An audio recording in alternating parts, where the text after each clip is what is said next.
Hey y'all, I'm Carrie, I'm Mama. and this is Monstrous.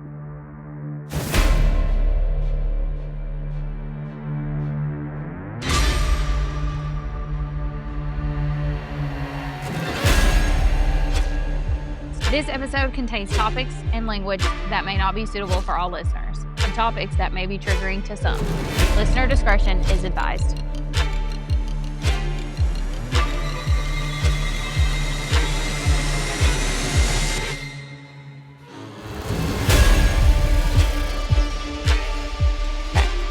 But we are back for another episode. Mama is back at this one, which might be a good thing because Mandy's going to hate this one when she goes back and listens to it Why? because she hates clowns. Well, I ain't real fond of them. Like, she cannot stand clowns.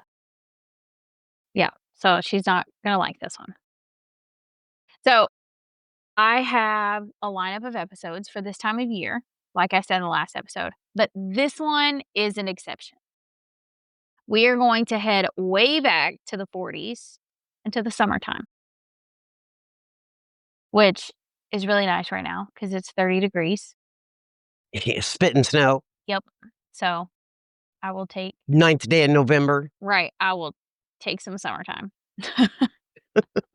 Okay, so Mandy, like I said, whenever you listen to this, you're going to hate this one. I'm sorry. We love you, Mandy. Yes. Okay. So this is a true crime episode, but it is a true crime of negligence and disaster on a horrific scale. Like a couple of my marriages. And all. Oh my God. You're too much. We're You love me. And you 2 know it. minutes in. Calm down over there.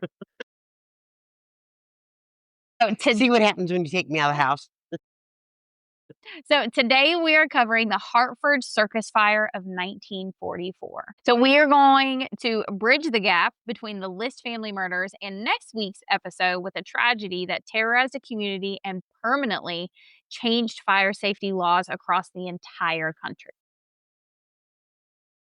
Yeah. Okay. So imagine taking your child to the happiest place on earth, We're going to Disneyland. only for it to become a flaming death trap in under 10 minutes. Oh, my. This single event claimed the lives of 167 people Oh. and injured over 700 more, Oh. with the vast majority of victims being mothers and small children. Oh, now that rips my heart out. So the date is Thursday, July 6, 1944. We are in Hartford, Connecticut, in the middle of a hot, humid summer. But more importantly, we're in the middle of World War II. The home front was a place of stress, questioning casualty lists and worry. For the American people, any moment of genuine distraction and joy was a precious thing. In 1944, Hartford was a city of contrasts. The war touched every home. Families hung service flags in their windows, ration books were tucked beside grocery lists, and news of fallen soldiers arrived daily by telegram. But on that July afternoon, the circus was a brief reprieve from all of it. Families traded the sound of air raid drills for the laughter of clowns and the sparkle of sequins. Even the posters for the circus had a kind of defiance about them. Bright reds and blues, elephants in parades, a reminder that joy could still exist in the middle of a dark decade. And there was no bigger joy than the Ringling Brothers and Barnum and Bailey Circus, the greatest show on earth. I've been to the Barnum and Bailey Circus. I've never been to a circus. Well, that's because by the time you were born, honey, they were no longer around. They still have them, but they're far and few between, and They're not Barnum and Bailey. There's just some odd, they don't have animals anymore. because of animal cruelty laws. Because a lot of them were treating animals awful. Yes. It's like, I get, And it amazed me because they'd treat those animals so awful. And a lot of those animals could eat you. right. I mean, I'd want to say, here, kitty, kitty, kitty.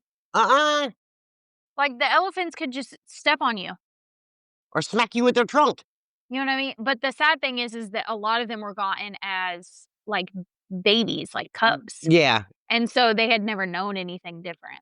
It is just awful. Ugh. Anyway, so the music of the brass band filled the tent, bouncing off the canvas walls like sunlight on water. The laughter of children rose above the rhythmic stomp of elephants and the metallic clatter of acrobatic rigging. Everywhere you looked, there was motion. Lions pacing in their cages, candy vendors shouting over the crowd, the glint of sequins catching the light as trapeze artists waited their turn. For just a moment, it felt like the world outside the big top didn't exist. Beyond those tent walls, there was war, rationing, telegrams that brought news no family wanted to read. But under that big top, people were allowed to forget, if only for one afternoon. The circus was set up on the Barber Street Fairgrounds. The afternoon matinee meant the massive crowd, estimated to be between 6 and 8,000 people I believe it. for the matinee. That's crazy. So this was overwhelmingly composed of mothers, grandmothers, and small children. Their fathers and husbands were mostly fighting overseas, and this was their day of reprieve from that. The whole show was a magnificent spectacle designed to make you forget all about the war, especially the famous, dizzying act of the legendary flying Wallendas, whose high wire performance was one of the main draws that afternoon. There's no way that I would be that high above the ground on a thin ass wire. Don't look at me. I don't even like getting on the step stool. Right, like, I'm not terrified of heights, but I'm not the biggest fan of them. Like, no. There's no way. Like I said, I don't even like to get on the step stool. Net or no net, you will not ever catch me up there. So, more power to you. My hat's off. Exactly. So, the air was thick with the smells of sawdust, popcorn, and exotic animals. But under the hot July Elephant sun, poop. I cannot with you. But under the hot July sun, the heat inside the massive canvas big top was oppressive. It was a giant, humid oven that afternoon, making the audience uncomfortable and just a little bit distracted. But lurking above and below them was a set of financial and logistic decisions that had already sealed thousands of fates. The tent itself, so the big top, right, was enormous. So I'm going to try to paint you a picture. It was large enough to cover 3 full city blocks. Dang. So it was huge. That afternoon, it was packed with thousands of people who had nowhere to go but up and out. Due to wartime shortages, the circus management had made a catastrophic criminal choice to be cheap. The proper fire-resistant chemicals needed for treating a tent of that size were scarce, often reserved exclusively for military use during the war. So, instead of using proper fire-resistant material, the Ringling Brothers management decided to waterproof the canvas with a makeshift coating. And that coating, you ask, what was it made of? A highly combustible mixture of paraffin wax and either gasoline or kerosene. Oh, Jesus Louise. Yep. It's waterproof, all right. It's waterproof, but it ain't fireproof. Right. Essentially, they took a 3-block long canvas structure, filled it with thousands of people, and turned it into a massive, highly flammable wick. The officials who ran this show had actually been explicitly warned by fire safety authorities in other cities that this paraffin gasoline blend was dangerously flammable. Yeah. But the Ringling Brothers were used to getting their way. Investigations later showed that the circus management was accustomed to operating without a prior fire permit in town after town, relying on small bribes to local officials to overlook obvious fire code violations, including their toxic tent and dangerously blocked exits. The circus's operational negligence was staggering. Their fire extinguishers were either empty, buried under equipment, or simply inaccessible. They were lacking nearly half of the required exit capacities. Much of the reserved seating consisted of loose folding chairs that were not secured, a built-in tripping hazard, and damningly, the management had also neglected to secure proper access to a reliable pressured water source, meaning even the nearest city fire hydrants were effectively useless. Crucially, there was also no working public address system, ensuring that when disaster struck, the ringmaster would have no way to issue calm, unified evacuation instructions to the thousands of people inside. What a bunch of dum-dums. Yep. So this wasn't just poor luck. It was a systematic chain of criminal negligence fueled by greed and arrogance. That's usually what it is. And on that hot afternoon in 1944, that negligence was about to ignite.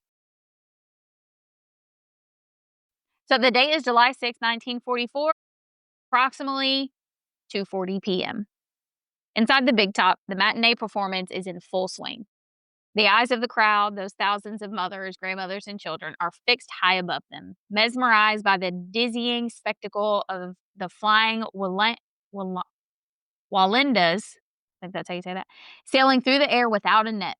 Their distraction is Without a net? yes, Oh, hell no. right. So their distraction is total, not paying attention to anything else. The crowd was still, eyes fixed high above the ring. The Walendas moved like dancers through the air, 1 foot, 1 heartbeat, 1 breath at a time. 1,000 people held their breath as if any sound might break the spell. The smell of sawdust hung in the air, and the only sound was the creak of the tightrope and the slow exhale of awe. For one fragile moment, it was perfect. That rare kind of silence right before everything shatters. And that is when the fire began. It didn't start in the center ring with a burst of pyrotechnics. It began innocuously as a small flickering flame. It was on the southwest side wall of the massive tent, near a partition that screened the men's toilet area. One mother sitting near the exit later said she saw the flame before she understood what it was. A thin orange tongue licking upward, so small she thought that it was part of the act. A roustabout saw it too, sprinted toward it with a bucket, but the air itself seemed to catch fire before he could reach it. In the band pit, a trumpeter dropped his instrument when he felt a sudden rush of heat sweep down from above.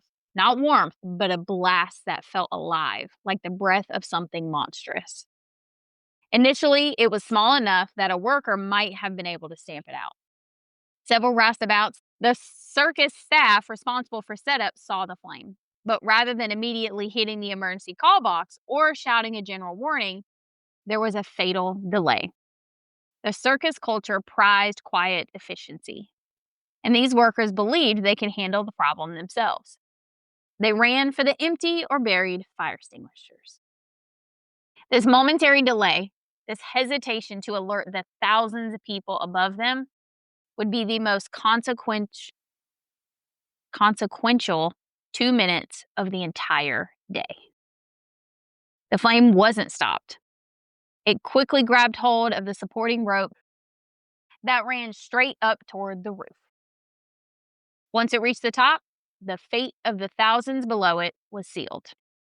When that small flame touched the canvas, it ignited instantly. Oh, heck yeah. So, remember that waterproofing coating? The paraffin wax mixed with gasoline and kerosene? Yeah, that was a time bomb waiting to happen. Well, it didn't just burn. It turned the entire structure into a colossal sheet of fire. I believe it. The canvas was no longer a covering. It was a gigantic horizontal fuse. The fire shot across the Big Top like a massive sheet of flames. Within seconds, the heat intensified to an unbearable degree, and the Big Top was shrouded in thick black smoke.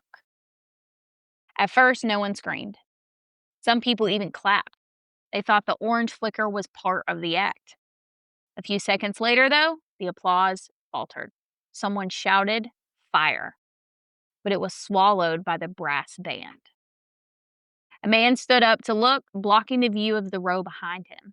A mother reached for her daughter's hand, and then, as if a switch had flipped, chaos. The tent roared. The air itself changed like it had come alive and wanted them gone. The shift was immediate. Down on the ground, the circus van, led by the veteran Merle Evans, saw the terrifying flash overhead.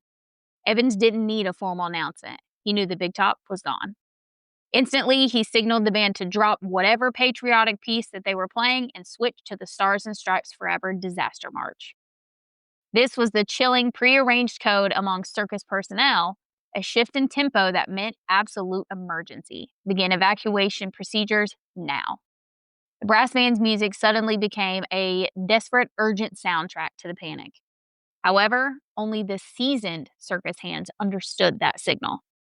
To the thousands of civilians, mothers, and children looking up, it sounded like just another dramatic piece of music, a flourish for the Walanda's act. They were still watching the acrobats, still waiting for the cue to leave, unaware that the ceiling was collapsing around them. As the canvas ignited, the physical horror began. The intense heat instantly began to melt the paraffin wax mixture. Molten, flaming wax rained down onto the thousands of people below, Oh my gosh. coating hair, clothing, and bare skin, igniting on contact. People weren't just fleeing flames, they were fleeing burning liquid that poured down from the sky above them. The distraction turned into confusion, and confusion instantly snapped into mass panic. Screams replaced the music. The crowd surged into a desperate, horrifying stampede towards the exits. The victims faced a triple threat: the flames, the heat, and the smoke. The black, acrid smoke from the burning mixture filled the big top, stealing breath and visibility. People were literally running blind. Witnesses later described the fire as moving faster than thought. 1 second it was a flicker, and the next it was everywhere. People remembered the heat first. One survivor said it felt like the air itself was on fire. That breathing was like swallowing flames. Oh, I can imagine. Right. A father who escaped through a slit in the tent said he turned back and saw a mother on her knees, shielding her child beneath her body, refusing to move. Like how either circus continued to go on after this, it just blows my mind. We'll get there, but it just blows my mind. Mm. A young boy would later say that the screams never stopped, that when he closed his eyes, he could still hear them echoing throughout the years. Even the firefighters, hardened men who had seen war, said the sounds of it stayed with them for the rest of their lives. Oh, I bet. Now, this is where the criminal negligence became a logistical slaughter. The entire crowd, estimated nearly 7,000, but somewhere between 6 and 8, funneled toward the main entrances, which were the most familiar points of exit. But the Ringling Brothers had failed to provide sufficient exits and illegally blocked the ones that exited. So the entrances were like a one-way, and they blocked the exit, which And that's they're why not they are no supposed to. longer in business. Yeah. Key evacuation routes were not only inadequate, but they were fatally obstructed. Steel railings designed to contain animals blocked the main passages, causing people to climb over them and creating fatal pileups.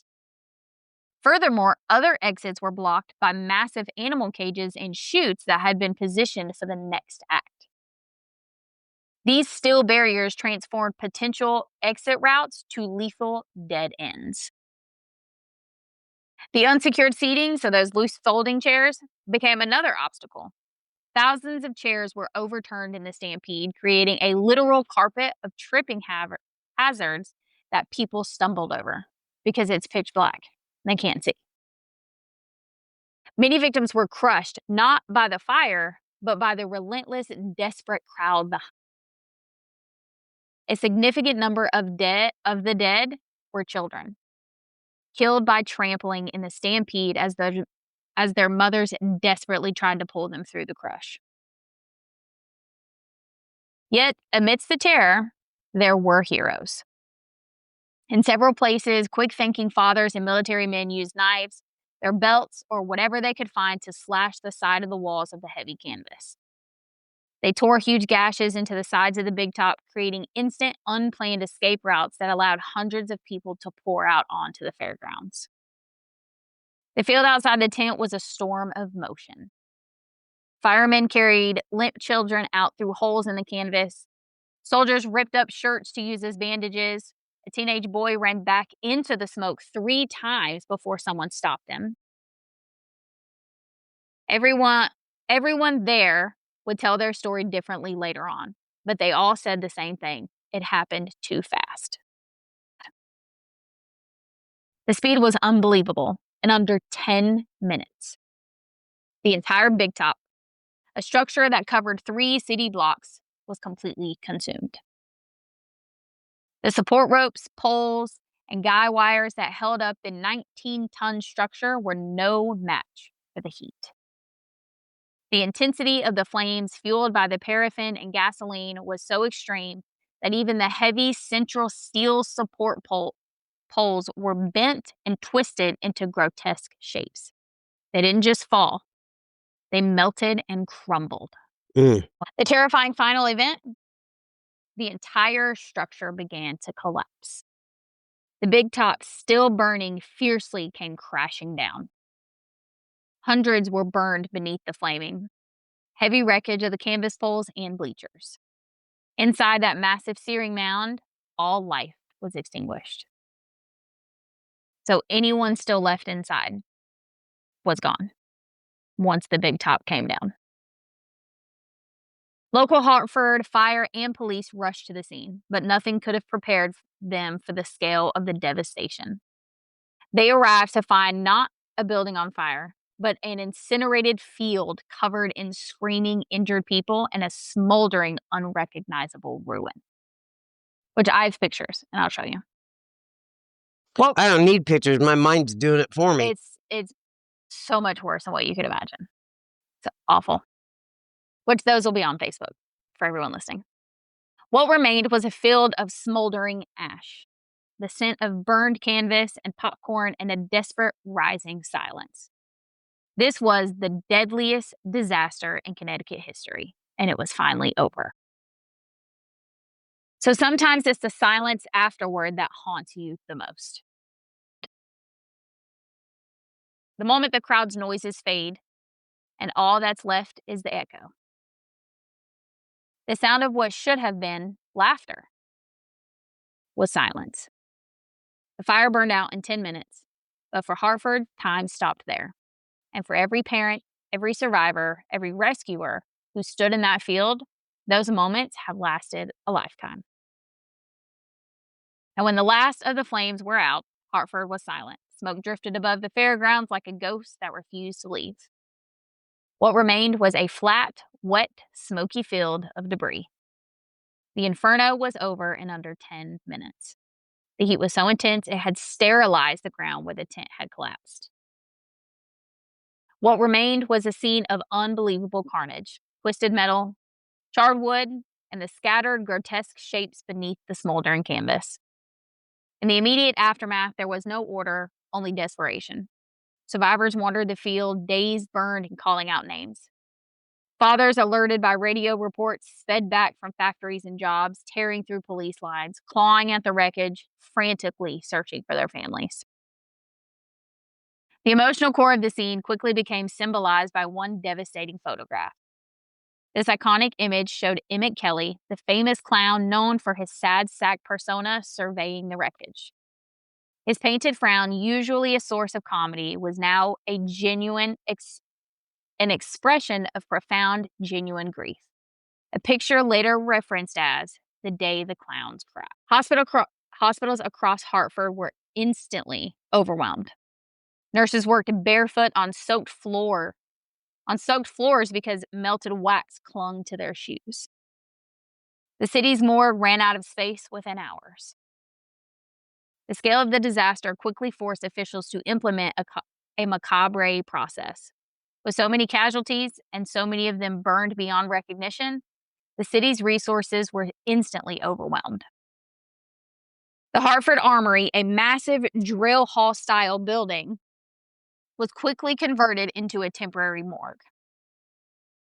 Because the disaster occurred during the peak of World War II, the military had to step in immediately, deploying soldiers to act as guards and clerks and handling the process using military style protocols due to the sheer volume of the dead.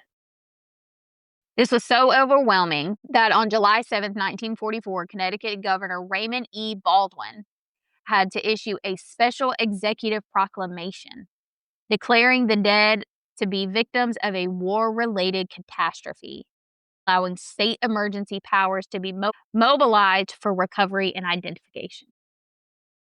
I would not want that job. Yeah. But good does come from it. We just got to get there. We're making our way, I promise. So as the bodies were recovered from the Barber Street Fairgrounds, they were laid out row upon row. The final death toll was confirmed to be 167 lives lost. The process of identification was treacherous for both families and officials. Many victims had been killed not by the direct flames, but by the flaming molten wax, the extreme heat, or the stampede.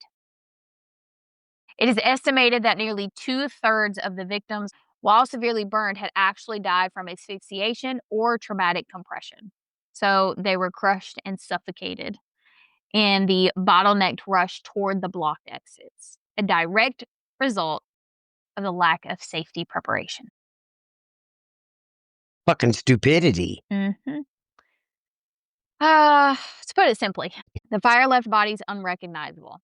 Families had to walk those rows in the armory searching for any small detail, a piece of jewelry, a recognizable patch of clothing, or a specific dental record. Jewelers were brought in to identify pieces of melted jewelry, and dentists worked around the clock. The identification task was made even more grim because the intense heat caused this silver amalgam in many victims' teeth to vaporize, leaving the exposed teeth a sickening, recognizable black color, a specific horrifying signature of the fire. For over 100 children lost, the task was especially harrowing. The anguish of a parent having to verify their child's identity based on a button or a shoe buckle was one of the lasting psychological scars on the Hartford community. In one devastating instance, a family correctly identified their child's body only to realize the next day they had been given the wrong remains, which they had then turned around and returned. Oh, my goodness. Talk about double heartbreak. Right.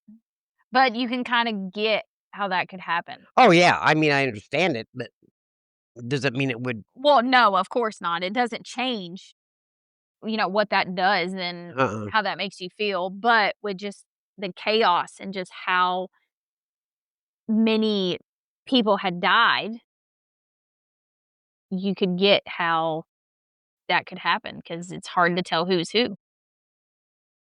So among the remains recovered, a total of 6 individuals would remain unidentified for decades. The last known victim to be identified and claimed was a woman identified in 1997 through dental records as Grace Dorothy Fifield, the missing Vermont woman. This left 5 victims officially unresolved. For those 5, one is a Black adult woman, one of the few African American victims of the fire. She was recovered wearing a gold wedding ring, yet no matching missing persons report was ever filed, leading historians to suspect her family may have been lost in the fire as well. The 5 victims who remain officially unresolved are still identified by the morgue tags originally assigned to them by the Hartford County coroner in 1944. These numbered markers were their only identities for decades. The scene was compounded by the literal mountain of scorched, unclaimed personal effects. Hundreds of melted coins, broken dolls, and children's shoes that had been sorted by police, a silent testament to the number of lives lost. So the bodies that were left unidentified, they were interned in a mass funeral at Northwood Cemetery, marked simply as unknown, except for one small blonde girl, only known by her body number, 1,565. She was tiny, with soft blonde curls and delicate features. Her face, even in death, seemed peaceful, as if she were simply asleep. Reporters couldn't bear to call her by a number, so they called her the Little Angel. For decades, she remained the most haunting mystery of the Hartford Fire, becoming the profound, heartbreaking symbol of innocence lost. No one knew her name, but everyone claimed her in some way. Strangers began leaving flowers by her grave, and the local community adopted her story as its own. The police investigators who found her body became privately obsessed. Sergeants Thomas Barber and Edward Lowe privately ensured she was not forgotten, placing flowers on her grave for more than 40 years. Their efforts included distributing the postmortem photograph of Little Miss 1565 nationwide, making her the most recognized unidentified victim in U.S. history at that time. Yet, despite weeks of searching and widespread publicity, no one claimed her. Her case remained cold for nearly 50 years. So for decades, her grave was a pilgrimage site. Teachers took students there on field trips. Survivors left notes they couldn't say out loud. Every July, someone would place a single white carnation on her headstone. No one ever admitted to doing it, but it never failed to appear every single year. She was estimated to be between 5 and 6 years old. Just a baby. She had distinct features that should have made her easy to identify. Yet, no one ever claimed her. She was buried in an anonymous plot in a Hartford cemetery, becoming the profound, heartbreaking symbol for the entire tragedy. Why had no one come for her? Was her entire family lost in the fire? For years, investigators and researchers kept her file open. It was a cold case that lasted, like I said, nearly 50 years, haunting the community and the investigators that were dedicated to this fire. The eventual conclusion, though, came in 1991. Through advancements in forensic technology and the persistent efforts of dedicated historians, Little Miss 1565 was finally identified as Eleanor Emily Cook from Southampton, Massachusetts. However, this identification remained controversial for more decades, as Eleanor's own mother, Mildred Cook, had viewed the body in 1944 and insisted until her death that the child was not her daughter, Eleanor.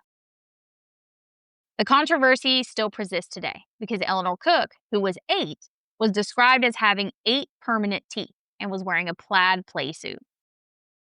However, the body of Little Miss 1565 was found to be closer to the age of 6, with only 2 permanent teeth and wearing a flowered dress.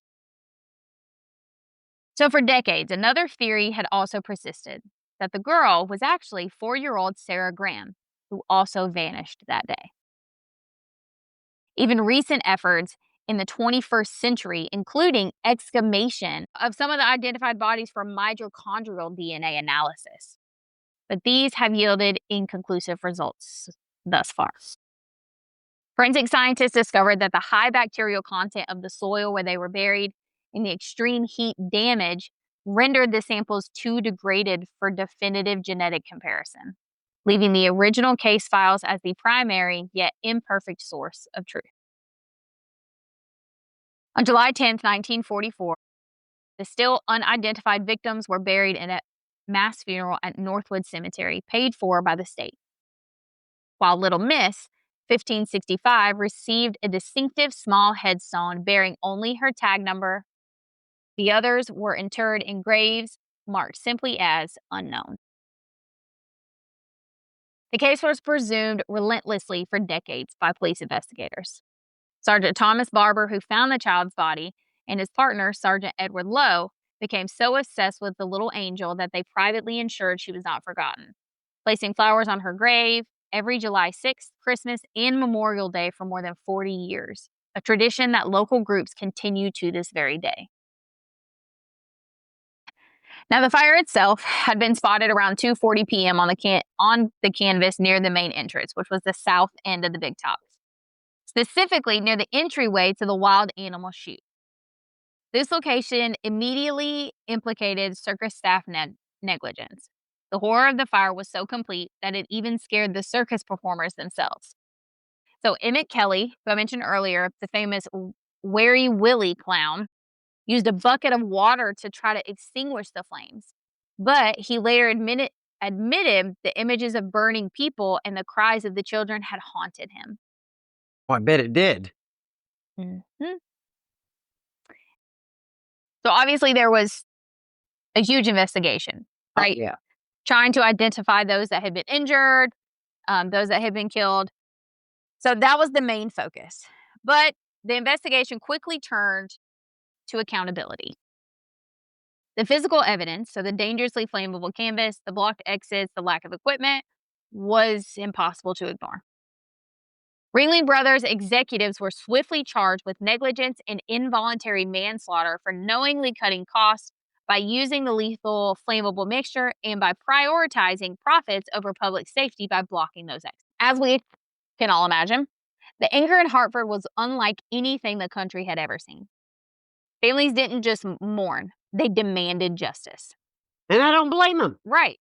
Editorials across the U.S. called the circus a, quote, a traveling death trap. Politicians who'd ignored fire codes for years suddenly couldn't run from reporters fast enough. In a rare show of unity, unions, civic groups, and ordinary citizens pushed through reform after reform. The law had moved because the people refused to let it stand still. Facing overwhelming evidence and public fury, 6 Ringling Brother officials eventually pled no contest. So that means that they're saying, oh, okay, there's enough to be found guilty, but I'm not admitting to anything. Right. Yeah. Some places it's called an Alford plea. Nolo contendere? Yeah. Did I say that right? Mhm. Hey, I'm impressed. So they were convicted, and several of them served prison sentences, ranging anywhere from 6 months to 7 years, before eventually receiving pardons. I don't think they should have gotten pardoned. Yep. Yep. Kind of takes you by surprise, that one. So this was an incredibly rare moment of accountability for a major American corporation in a disaster case. Crucially, the circus was forced to create an unprecedented victims' compensation fund. Because over 1,000 lawsuits were filed, the disaster was so immense that it forced the creation of a special arbitration board to hear and process all the claims outside of judicial jury trials. Ultimately, the Ringling Brothers and Barnum and Bailey Circus paid out approximately $5 million in settlements to the victims and their families. This settlement, the matter of the structural negligence, the reason the fire had spread so quickly. However, even after the corporate convictions, investigators were unable to definitively determine what actually started the small spark on the sidewall, leaving the official cause of the initial blaze undetermined. Well, I mean, it could have been somebody smoked a cigarette and flicked an ash. Right. I mean, something that innocent. But they just weren't able to figure it out ever. Yeah. Yeah. So this left a lingering question. And 6 years later, a separate, darker question would emerge. Was the disaster not just negligent, but deliberate? You never know. Somebody could have been pissed off at the circus. So the legal accountability was settled. The Ringling executives had served their time, the families had received their compensation, and the city of Hartford was attempting to heal. The official narrative was clear. The death toll was due to criminal negligence and an undetermined initial spark. Then, 6 years after the fire, a shadow was cast over the entire case. So the year was 1950. Police in Ohio arrested a young circus roustabout named Robert Del Siegi on charges related to starting several small brush fires. Siegi, who had a documented history of pyromania, had worked for the Ringling Brothers Circus in 1944. Under intense interrogation, Siegi cracked. He confessed to starting the devastating Hartford fire. Damn. Hmm. Robert Dale Seegey was only a young man when police had found him, but his eyes carried the kind of weight that made you look twice. He spoke about fire the way other people speak about music, with reverence and almost love. When he confessed, his words were eerily calm. He described lighting a match, watching the tiny flame dance, and then seeing it bloom into something terrible and unstoppable. His confession was chillingly detailed. So I'm going to go into it just a little bit. Seegey claimed he entered the tent near the men's toilet, lit a cigarette, and then casually used it to ignite a piece of decoration or partition near the sidewall, the exact location where the fire had started. Adding to the psychological horror of the case, Seegey claimed he was driven to set the blaze by an apparition of an Indian riding a flaming horse. He claimed he saw the flame quickly catch the rope and shoot up toward the paraffin-coated roof, but instead of raising an alarm, he just watched the destruction before slipping out into the chaos. The confession suddenly provided the missing piece of the puzzle, the trigger for the blaze. Seegey was a classic pyromaniac, and his presence and job with the circus put him right at the scene. He also confessed to starting other less deadly circus fires in other locations that same year. But just as quickly, he denied it all. He said he'd made it up, that the visions he spoke of weren't real, and that the, quote, Indian on the flaming horse, end quote, had only existed in his mind. So, was he a killer seeking forgiveness? Or a damaged man so haunted by guilt that he took a crime he hadn't committed? That's a tough one. Either way, he became part of the fire's legend. The ghost in the ashes, the man who might have started it all.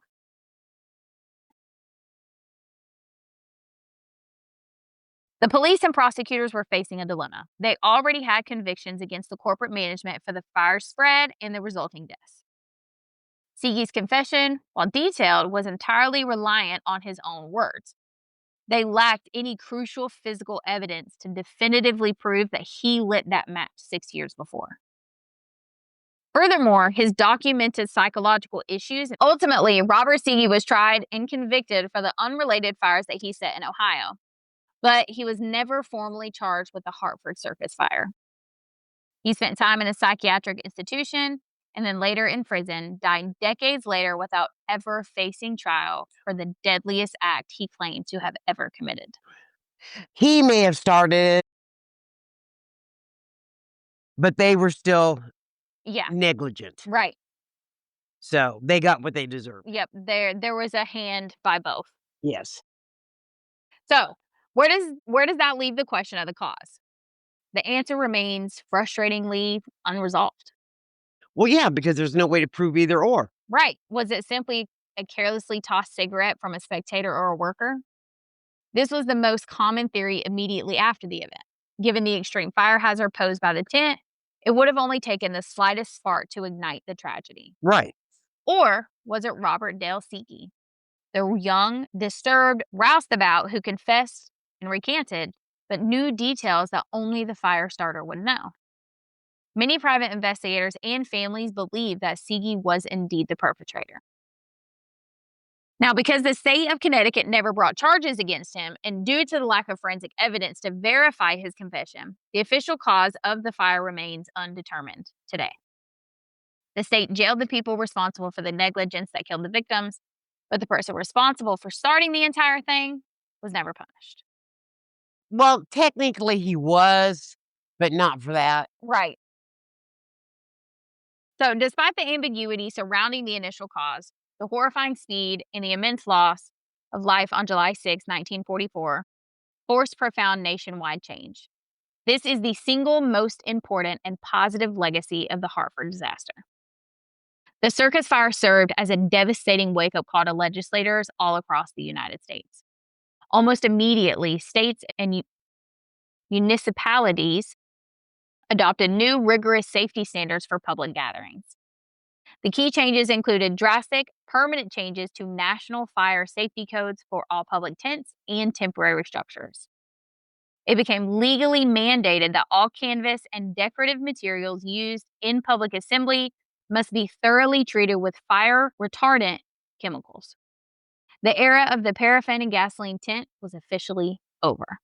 Never should have started to begin with, but Thank you hey, very much. guess we all live and learn, I guess. Whatever. But unfortunately, they learned the hard way. Yeah.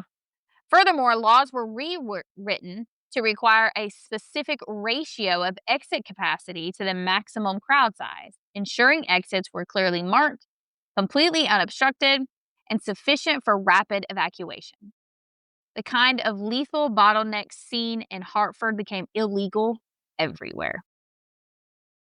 Now, in the 80 years since the Hartford Circus Fire, no American life has been lost due to a fire in a public tent assembly.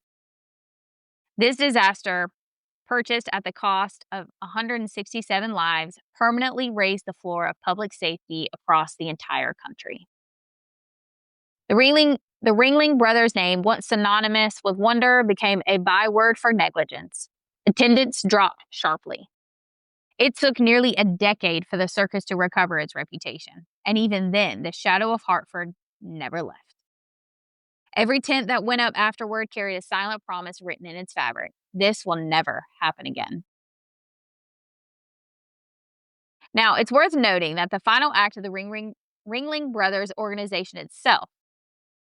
Now, once the immediate chaos subsided, the circus management packed up their trains and fled the jurisdiction of Connecticut, attempting to outrun the inevitable legal action.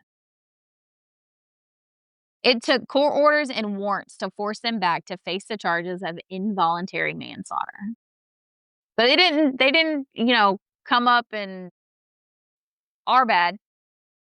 No, they got their butts kicked. They tried to run. Before they could get far, though, the entire 79-car circus train was impounded by court order. So they didn't just say, "You're coming with us." They took the whole damn 79-car train. Yeah. You go, guys. Right. So the spectator rail cars were legally seized, standing on a rail, citing as a massive immobile symbol of the legal battle that then followed. So it just sat there. Could you imagine seeing that? A circus train just chilling there? It's like, hey, dude. Now, to prevent hundreds of pending lawsuits from bankrupting the company outright, the circus voluntarily placed itself into a state of friendly receivership. This unprecedented legal maneuver allowed the court to seize control of the circus's assets and future profit. The court-appointed receiver then ran the circus for the next decade, with every performance and ticket sale being funneled directly into the victim compensation fund. Good. The show literally went on to pay for its mistakes for a decade. Good. The circus also faced 551 injury claims and 169 death claims. So through an unprecedented arbitration process, Ringling Brothers ultimately paid out, like I said, nearly $5 million in total settlements, which is over $87 million today. Mm-hmm. So a key element in the final insufficient financial settlement was the statutory cap in place at the time. So Connecticut law placed a $15,000 ceiling on death awards, a fact that was a point of deep contention. They only got $15,000 for their death of their loved ones? A piece, yep. That's sad. So this unique Of legal... course, you can't put a price on that either. Right, but it's like, really? So this unique legal resolution is formally referred to in case law as the, quote, creative settlement of a mass disaster. This provides a blueprint for handling liability in future catastrophes. So the final payments to the last victims and their attorneys were not finally issued until 1954, meaning that some of the families had to endure a 10-year financial and legal purgatory. Yeah.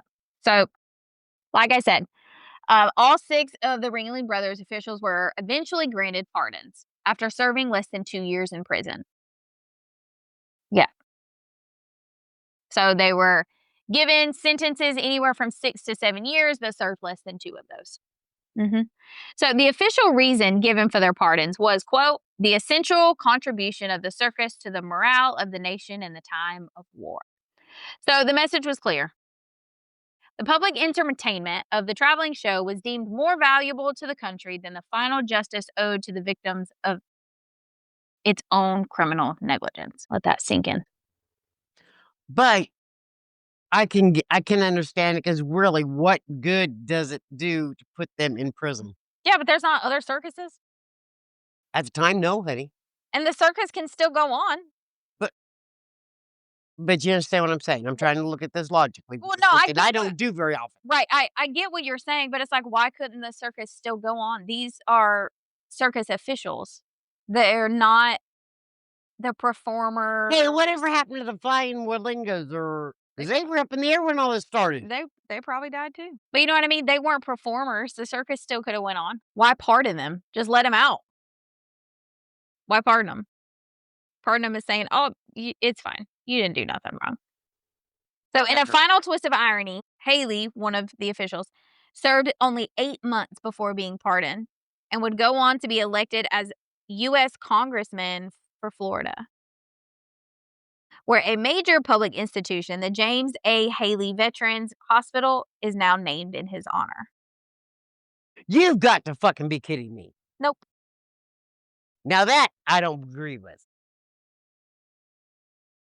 Yep. Like that old saying, money talks and BS walks. Yep. So now the Hartford fire isn't a ghost story, but it still haunts all the same. It's proof that the worst monsters aren't always hiding in the dark. Sometimes they are the choices people make when profit matters more than safety, when convenience outweighs compassion. 80 years later, the field is green again. The laughter of children is back where it belongs. But every siren, every fire drill, every illuminated exit sign carries a trace of July 6, 1944. That is the legacy of Hartford. A warning written in smoke and memory. And that is the Hartford Circus Fire of 1944. It's sad. Yes. Your great grandparents were only 9 and wasn't even 9 at well, dad was, Dang. but grandma was only 8. Dang. But yeah, a lot came from that though. Yeah.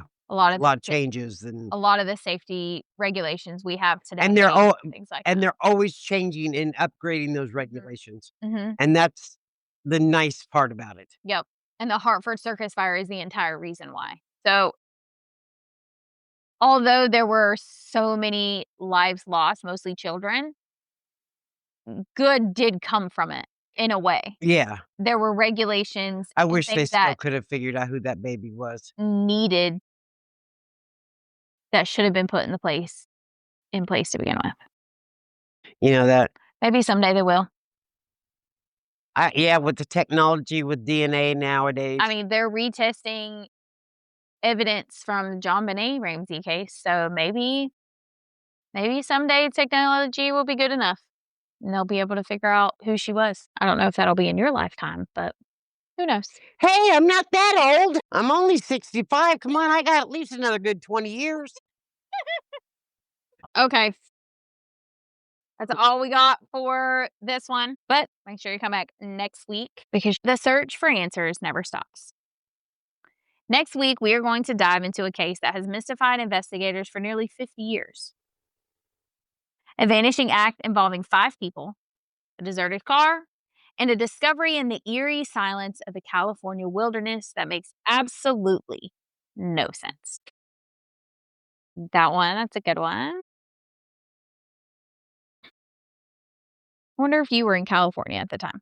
I don't know what year. 78. Yeah, your mom was born the next year. I was 17. I was Oh, so you might know this one if you were living in California at the time. You would have been 18. I'd have been 17, Going. depending on what time, what part of the year it was. You were 17 because that happened in June. Okay. Yeah, I was 17. Yep. Maybe you know about this one. What you Maybe. see? Maybe. All right. Well, come back next week to hear that one. You're an unsolved mystery And before we go, remember to rate, review the show wherever you listen. You can find the links to our Facebook for those photos and our email address to send your emails to in the description. And we'll see you next time for the haunting story of 5 men who went up a mountain and simply disappeared. Until then, have a great week and remember to Watch out for monsters. and don't kill people. Bye, y'all. Bye, y'all.